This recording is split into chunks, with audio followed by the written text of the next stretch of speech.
All right, welcome to The Explainer. Today, we are going to dig into some fascinating science to tackle a question that, honestly, millions of adults with ADHD are asking themselves. So, can a workout actually help focus an ADHD brain? I mean, we've heard for years that physical activity is amazing for kids with ADHD, right? But for adults, the science has always been, well, a bit fuzzy. But that might be changing. Let's see what the latest evidence really says. And look, this really matters. Why? Because we're talking about up to 6.8% of adults globally who are dealing with significant ADHD symptoms. And get this, a lot of them don't even have a formal diagnosis. But those symptoms, they can have a huge impact on work, on relationships, basically on everything in daily life. Okay, so first up, let's just set the stage a little bit.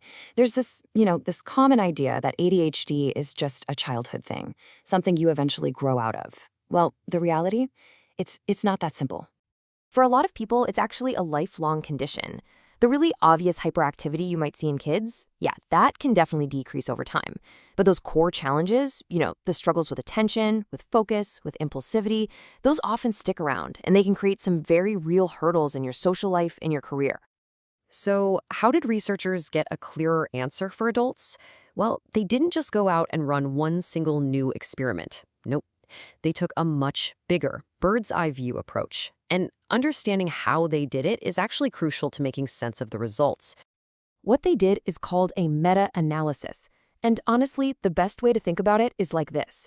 Instead of asking just one expert their opinion, you poll an entire room full of them. They pulled together 13 different studies, which in total involved 312 adults, to see what all that combined evidence could tell them. And in this research, they looked at two totally different kinds of exercise. You've got the quick hit, a single session of physical activity, and then you've got the long haul, a structured exercise program that goes on for multiple weeks. Two very different things. So, this brings us to the first big question the scientists wanted to answer. What about that quick fix effect? Basically, can a single trip to the gym, just one run, actually make a noticeable difference right away? Well, the short answer is, yeah, it can. But, as always, the devil's in the details, and that's where things get really interesting. What the analysis showed is that a single workout, what scientists call acute exercise, it does give you a boost. It's a small boost, for sure, but it's statistically significant. That means it's a real measurable effect. Now check this out.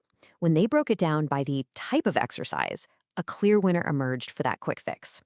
The benefit was almost entirely driven by cardio. We're talking cycling, running, that kind of stuff. But things like mind-body exercises, like a single yoga session, in this analysis, they didn't really move the needle in a significant way. And here's the really crucial part. This wasn't just about people feeling better. No, this effect was measured with objective tests. We're talking better performance on neurocognitive tests for things like attention and inhibition. They even saw a drop in motor activity, which is basically a way to measure hyperactivity. And what's super interesting is that the effect was way clearer on these objective tests than when people were just asked, "So, how do you feel?" Okay, but what about the long game? Consistency. Does sticking with an exercise habit for weeks and weeks lead to even bigger benefits? Let's take a look at the puzzle that is the long haul. And this is where things get a little more complicated. To be honest, when you first look at the results, they're kind of surprising. So when the researchers first lumped all the long-term exercise programs together, they didn't really find a significant overall benefit. Which sounds completely backwards, right? You'd think more exercise over time would be better. But they didn't just stop there. They decided to dig a little deeper. And it's a good thing they did because they found one crucial factor hiding in the data that totally changes how we should look at that first result. It turns out it wasn't about the intensity or how many minutes people were working out each week. The one thing that predicted success was the total duration, the number of weeks they stuck with it. So it all came down to persistence. Sticking with it over the long haul was the key. Okay, so after all of that scientific deep dive, what's your practical takeaway? What does all this actually mean for you in the real world? Let's connect the dots. First things first, we need a little dose of scientific reality here. The researchers who did this meta-analysis were very upfront about something. A lot of the original studies they looked at, well, they weren't perfect. They had some design flaws. So what does that mean? It means we should look at these findings as really promising and super insightful, but maybe not the final word. it's still a bit preliminary. So let's just boil it all down. Here are the key takeaways from the evidence as it stands right now. First, a single cardio session can give you an immediate, measurable boost in attention and hyperactivity. Second, for those long-term benefits, it's all about consistency over many, many weeks. That seems to be more important than anything else. Third, the effects are clearest on objective tests, even if you don't immediately feel a huge difference yourself. And finally, this is still an emerging field of research, and we definitely need more high-quality studies. Which really leaves us with one big, forward-looking question, doesn't it? Could a structured exercise plan one day become a standard prescription for adult ADHD?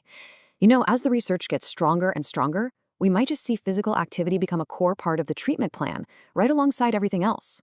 What do you think? Thanks for watching. If you enjoyed the video, don't forget to like and subscribe for more.